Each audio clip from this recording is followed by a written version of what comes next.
एक छोटा सा गमला लिया, उसके अंदर थोड़े से पत्थर डाले और फिर मिट्टी डाली। फिर बल्ब को डाला और फिर और मिट्टी डालकर उसको अच्छी तरीके से दबाया।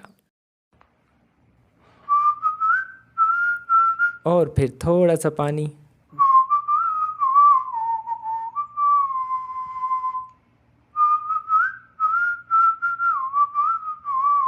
और किसी मकाम पर इसे रख दिया।